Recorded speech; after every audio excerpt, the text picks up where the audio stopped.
Hello all. Today I'm going to do something a little bit different. I'm going to cover or explore some of my games that deal with the Napoleonic Wars, whether it's from the coalition all the way up to the end of the Napoleonic Wars and the end of Napoleon's reign, but at a strategic level. These are not necessarily the best games, they're the games I have, and I want to kind of cover them from easiest to most complex and give you some of my thoughts on them. So to start off with, we have War and Peace. This is from Worthington Games, designer Grant Wiley, published in 2012. This is the easiest of the Napoleonic strategic level games that I have, and basically it's a step up from Risk, and more of a, almost like an Axis and Allies approach to Napoleonic Wars. It has plastic minis, as you can see, for the different powers. And again, when we're talking about strategic level Napoleonic games, we're talking about games that cover all of Europe. We have like Spain, Austria, France, Britain, Prussia, and Russia that are countries or powers that you can play in this game. They have poker chips. Those are mainly to mark the number of troops that you might have in an area. And you can see right here, it's got like a Risk-esque battle board or Axis and Allies type battle board there. And it's got a mounted map, and it's in color, and it's nice, but it is also relatively basic in its approach. There are some politics in this game and some production that you can deal with in this game, but it is basically, for lack of a better term, almost Axis and Allies Napoleonic. So if you want to get started in strategic games, this is an okay place to start. But know what you're getting. You're getting some plastic minis, and you're getting somewhat of a Risk-esque Axis and Allies-like experience. The next one that I have on my list is The Age of Napoleon. Now, this is a Phalanx game. It's Renaud Villac is the designer. This was published in 2003. Very, very good components, as come to know from Phalanx games. It's a little bit more complicated than the first game that we talked about. Got some player age, got the rules. Again, a very nice map of Europe. Ooh, that covers the period. And this is this game comes with cards. As you can see there, pretty nice map there. This game comes with cards, but it's not a card-driven game. It's a card-assisted game, I guess is what you might call it, because the cards are not controlling the action, but they're more like events and facilitating the action and allowing you to do certain things. Again, very nice components, good thick counters, very colorful, very clear, solid components. So this game, again, has somewhat of a political feature to it as well to cover that time period. Is somewhat abstracted, as all games are in some respect, but is somewhat abstracted and is definitely a step up from War and Peace. A good game. Doesn't take that long to play compared to some of the other ones that are on this topic, and some of the ones that actually I have on this topic. Next one I have is Soldier Emperor. This is Avalanche Press.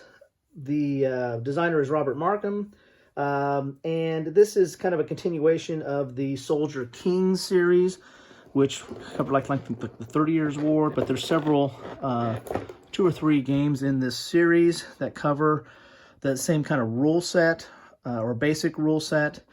Again, this is mounted map, has cards, but it's not a card-driven game.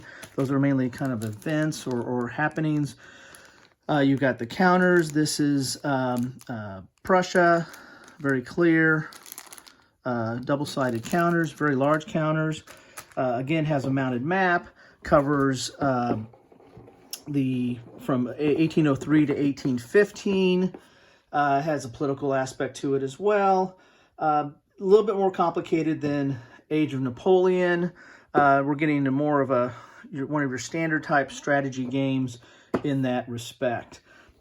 Next game on my list is, in my opinion, the best game I have on this topic, and a classic in this genre. This is the Napoleonic Wars. This is the second edition. It's by Roger, the art is by Roger McGowan. The designer of this, the publisher is GMT Games, and the designer of the second edition is Mark McLaughlin. The second edition was published in 2008, and this is a card-driven game. This is controlled by the cards, because you're going to have the command power or the action points that allow you to do certain things during the turn, or you can play stuff as an event. This card you discard after you play that as an event. But this is your typical card-driven type game. It has point-to-point movement on the map of Europe. You have all the different, nations here: France, Prussia, Austria. This is the minor nations: Britain, Russia, and some markers there.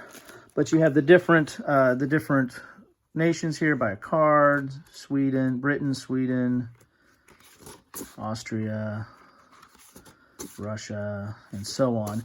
And again, there's a political aspect of this, of who is allies and who comes in the game. It can be played relatively historical, but also can, have some differences, some what-if type situations. Rule book, and this second edition comes with a paper map, which is not uncommon. We got some player aids, which is not uncommon for these type of games, these point-to-point type games. But it covers the entire Napoleonic Wars from, I don't know if this has a date on this, but from probably from 1805 to 1815. I might be off on that. You guys will correct me if I am. But you have the point-to-point, and you move on the map. And this is, again, very similar to Paths of Glory and other in that genre. So if you're used to that, then you'll be right at home with this. And I think this does a very good job of recreating that. It might not be as historical, but it does a very good job of making it playable in that respect. And if you do like this point-to-point mechanism, there are other games in this covering this topic, but in covering more of a regional. This is Kutuzov, which is the war in Russia. It's the same system, point-to-point map, and it is just covering on the 1812 campaign, Napoleon's 1812 campaign in Russia. Or you can take the other side of Europe and do the Peninsular War in Wellington from 1812 to 1814. Again, point-to-point, card-driven. And so these are all very similar games. These are more regional, smaller in scope, and this covers the entire war. So now let's go to my most complex of what I have, not the most complex game on this topic, but that is the good old War and Peace by Mark McLaughlin. And this game came out in 1980, published by Avalon Hill, is a classic. And it's the strategy game, or the campaign game of this, has some quirks to it. There are a lot of people have complained about this over the years, and is considered as one of its weaknesses. They generally believe that the scenarios are the best aspect of this game. You can see my old Avalon boxes. This is how old this is. I used to take my mom's Avalon boxes, if you know what that is, and that's where I put my counters in. That's how I stored my counters in this one. That's how old this game is. I actually got this probably in 82, 83 is when I got this. These are Russians. But this has a mounted map board. It's your typical 1980s type Avalon Hill game. Good game. There's actually, the reason this is interesting is there's a new reprint of this. There's a new edition of this that's coming out now. Same designer, but updated. Better components, better map. And I think they tweaked the rules a little bit. I think there's still some discussion that the campaign game is not necessarily the best, but there's a better edition of this. So you probably can find this on eBay for not too much. I see copies of this flying around all the time, but there's a new edition of this, coming out now. If you're interested in that topic. So that's my, take from easiest to more complex in my collection. There's a lot of other games out there. Ardwolf from Ardwolf's Lair just did a month ago maybe, kind of an overview of a lot of the different strategic level Napoleonic games, if you're interested in taking a look at that. So there's a little bit of call out to him. Some honorable mentions on these topics are, if you're interested in strategic level Napoleonic period, but at sea is 1805, Sea of Glory. This covers basically Britain's blockade of Europe, trying to keep the French Navy at bay or in port, and limit their actions. So it's got a purely naval take on the strategic war in Europe during the Napoleonic period. This is kind of to Flying Colors, which I have over here. So Flying Colors is the tactical level Napoleonic game for naval, and this is the more strategic game. So you can actually do some of the strategic movements and machinations here, and then pull out Flying Colors and handle it there. There's a similar system for the Civil War, and that is Rebel Raiders on the High Seas is more of the strategic, and then you have Iron and Oak, which of course I have. Iron Oak is the tactical. So the Iron and Oak and Flying Colors are more tactical. 1805 and Rebel Raiders are more strategic. But this is a naval, strategic level naval game of the Napoleonic era. So that's a little bit honorable mention there. Another game I'll just mention is Field Commander Napoleon. This is somewhat strategic, but it's just a series of campaigns. You basically play as Napoleon and doing his many different campaigns that are individually. There's your battle board, that are individually mapped out here. So this right here is the Italian campaign. So you start off here in 1796. So this actually does start with some of the coalition and the French Revolutionary, into the French Revolutionary period and into the Napoleonic period proper. And then you have, so there's a couple of different scenarios here. There's one starts in 1796 and one starts in 1800. But you basically, maneuver on this board. And you'll do this campaign, and then after you do this campaign, you can go to the next campaign, but it doesn't really have the strategic oversight. There's more like a series of linked campaigns. The reason I mention this one, though, is it's solitaire, and it does a really good job of giving you the feel of the period and some of the decisions that Napoleon had to make in each of these different type campaigns. So it's not necessarily individual battles, it's more operational level with the campaigns, but it really doesn't rise to the level of being a complete strategic level game for the Napoleonic period.